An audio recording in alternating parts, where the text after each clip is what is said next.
fitness to be our president, because he has also targeted immigrants, African Americans, Latinos, people with disabilities, POWs, Muslims, and so many others.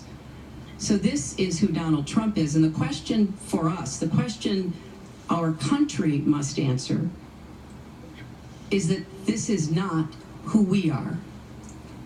That's why, to go back to your question, I want to send a message, we all should, to every boy and girl, and indeed to the entire world, that America already is great, but we are great because we are good. And we will respect one another, and we will work with one another, and we will celebrate our diversity. These are very important values to me, because this is the America that I know and love. And I can pledge to you tonight that this is the America that I will serve if I'm so fortunate enough to become your president. And we want to get to some questions from online. Well, I'm allowed to respond to that? I assume I am. Yes, you can respond to that. It's just words, folks. It's just words. Those words, I've been hearing them for many years. I heard them when they were running for the Senate in New York, where Hillary was going to bring back jobs to upstate New York, and she failed. I've heard them where Hillary's constantly talking about the inner cities of our country, which are a disaster, education-wise, job-wise, safety-wise, in every way possible. I'm going to help the African Americans. I'm going to help the Latinos, Hispanics. I am going to help the inner cities. She's done a terrible job for the African Americans. She wants their vote, and she does nothing, and then she comes back 4 years later. We saw that firsthand when she was a United States Senator. She campaigned where the Mr. Trump, I want to get to audience questions and online questions. So she's allowed to do that, but I'm not allowed to respond. You're going to get to respond right now. That sounds fair. This tape is generating intense interest. In just 48 hours, it's become the single most talked about story of the entire 2016 election on Facebook, with millions and millions of people discussing it on the social network. As we said a moment ago, we do want to bring in questions from voters around the country via social media, and our first stays on this topic. Jeff from Ohio asks on Facebook, Trump says the campaign has changed him. When did that happen?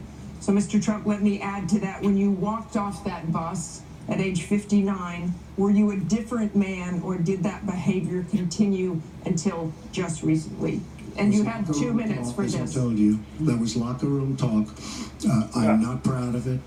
I am a person who has great respect for people, for my family, for the people of this country, and certainly I'm not proud of it.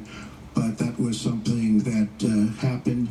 If you look at Bill Clinton, far worse, minor words, and his was action. His was what he's done to women. There's never been anybody in the history of politics in this nation that's been so abusive to women. So you can say any way you want to say it, but Bill Clinton was abusive to women. Hillary Clinton attacked those same women and attacked them viciously. 4 of them are here tonight. One of the women, who is a wonderful woman, at 12 years old, was raped at 12. Her client, she represented, got him off, and she's seen laughing on 2 separate occasions, laughing at the girl who was raped. Kathy Shelton, that young woman, is here with us tonight. So don't tell me about words. Absolutely, I apologize for those words. But it is things that people say. So what, did he choose to stand the whole debate? President Clinton did. He was impeached. He lost his license to practice law. He hasn't sat down since this. He had to pay an $850,000 fine to one of the women, Paula Jones, who's also here tonight. And I will tell you that when Hillary brings up a point like that, and she talks about words that I said 11 years ago, I think it's disgraceful, and I think she should be ashamed of herself, if you want to know the truth. Can we please hold the applause? Secretary Clinton, you have 2 minutes.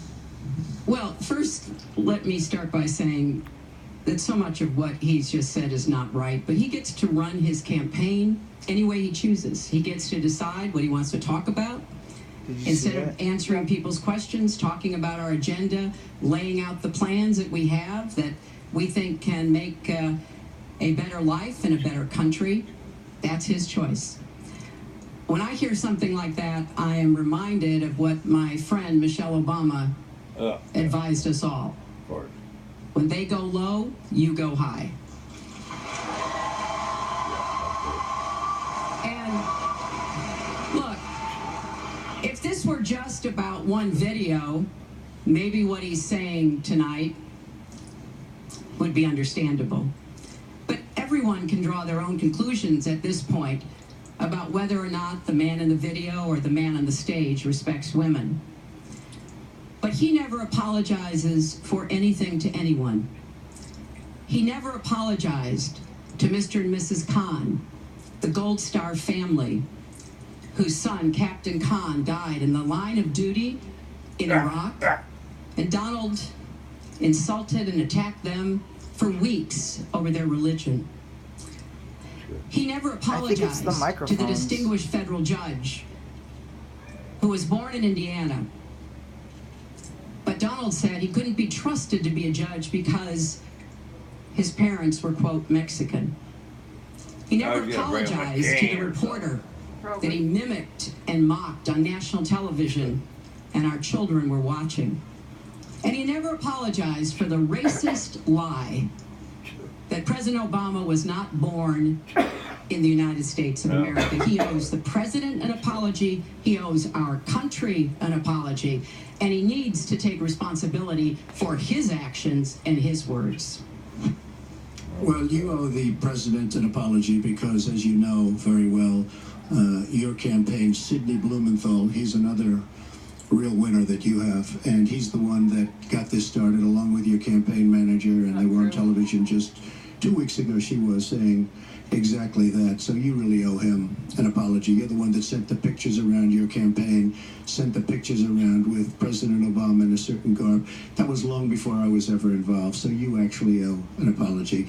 And number two, Michelle Obama, I've gotten to see the commercials that they did on you. And I've gotten to see some of the most vicious commercials I've ever seen of Michelle Obama talking about you, Hillary. So you talk about friend, go back and take a look at those commercials. A race where you lost, fair and square, unlike the Bernie Sanders race where you won, but not fair and square, in my opinion. And all you have to do is take a look at WikiLeaks and just see what they said about Bernie Sanders and see what Deborah Wasserman Schultz had in mind, because Bernie Sanders, between superdelegates and Deborah Wasserman Schultz, he never had a chance, and I was so surprised to see him sign on with the devil. But when you talk about apology, I think the one that you should really be apologizing for, and the thing that you should be apologizing